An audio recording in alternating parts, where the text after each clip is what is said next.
Alright, well today is video number 2 of my series that I don't know if anybody's watching, but if you are, I hope so. That's great. As in the first one, like, comment, share.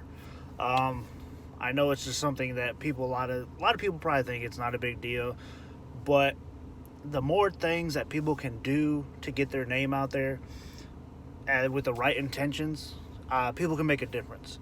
That's my end goal with all this is not to get famous, not to do this, but just to get enough people to hear my stuff about sports, to get a platform to where I can spread the stuff that I think that the world needs, that the changes that the world needs. And granted, like I said, it's just a little YouTube channel. Second episode, you guys probably thinking, well, yeah, good luck with that guy, blah, blah, blah. And I understand that, the hesitation and everything. But it is what it is, and that's my goal. So if you could, like, comment, share, just help me out with that goal. But today, it's going to make it short and simple. As my first video, you probably think I like college football, which is true. The game of college football is magnificent. It's great. Probably best product out there right now. But the one thing I don't like about it is the politics. It's going to be a touchy subject, the Urban Meyer. I'm a Michigan fan, and I'm putting my bias aside about this whole thing. But I could tell you, if it wasn't Urban Meyer, Nick Saban, Jim Harbaugh, Dabo Swinney, any of the big-time college coaches, like it was, say, the coach of Mercer, Georgia Southern, Central Michigan, whatever, Division II school. If this happened to one of them to where they just lied to the press or come out later and said, oh, I didn't lie, I just misled you, or I didn't tell the truth. Still, a lie's a lie.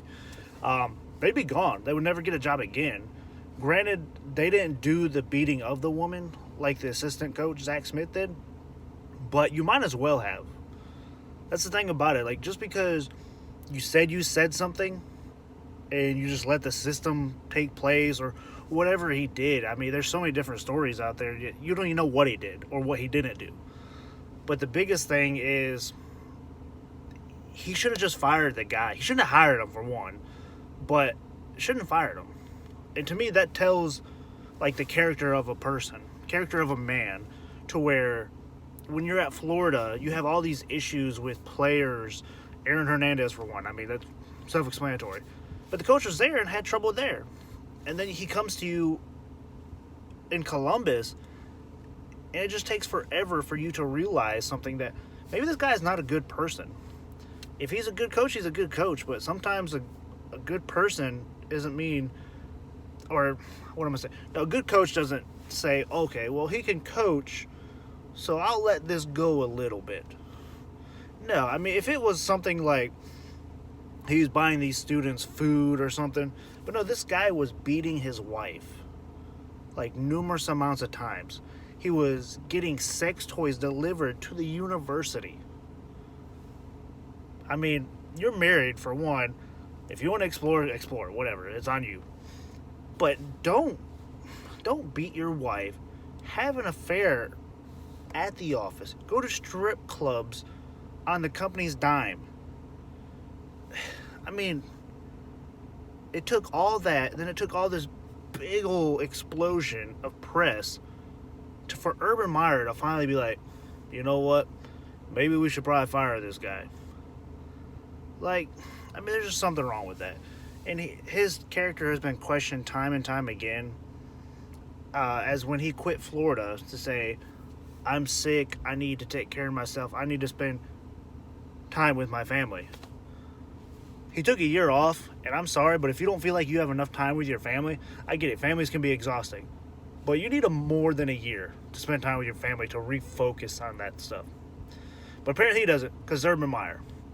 So, I guess what I'm trying to say today is that the coaches run college football. And the coaches make it this big old political thing to where, like, they're above everything else. Just like, not to get too political, but our government is above us.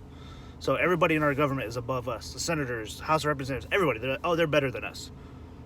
So, granted, we elect people, but they don't work for us. Like, these coaches teach these kids, but some of these coaches They don't teach these kids. They're just in it for the money. They're just in it for the fame. They could care less about anything. I think I may have rambled a little bit too much on this situation, but it pisses me off because these coaches are above the system, and it's not right. Like, no matter what you do, the law is the law, and especially if you're not condoning beating someone, but you're not letting them go to teach them a lesson. Say, hey, if you do this, you're gone. You're not ever going to work here again, ever. But that wasn't the case. He just let it go. He found out about it. He said he did whatever, didn't do whatever. And then, better let him go eventually. No, I can guarantee you, at my job, if my boss found out that I hit my wife, I'd be out. Rightfully so. But in college football, money trumps everything. The coaches are the god of the university, the god of the state. So I guess that's my biggest rant, and probably you guys are thinking, well, you didn't really say anything, which that's probably true. But, I mean, it is what it is with the coach. But I want to make sure that everybody knows that college football is a great game, and with the players are what make it great. The players, they play because they got a goal in mind. Yeah, it may be money in the future, but if they don't play hard, they don't get that money. But these coaches are getting their money no matter what. They could do wrong. Like Hugh Freeze doing wrong, but he still got a settlement. Art Briles doing wrong, condoning rape, all these allegations going on. Finally gets fired. Still got a settlement.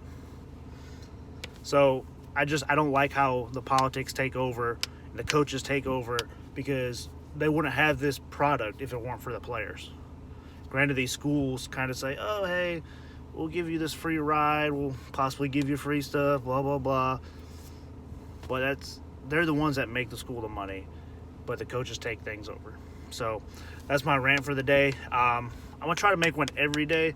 Tomorrow, try to make it more lighthearted, maybe funny, whatever. But like I said, whether you watch this or not, I do appreciate you watching. I only had 39 views on the first one, which is a start. I don't have too many followers on Facebook or Instagram or Twitter or whatever it may be. But just like, comment, share. I do appreciate it.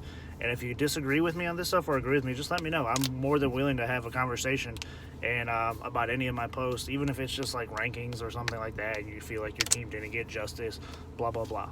So, like I said, this is Robert, video 2. So let's see where this leads.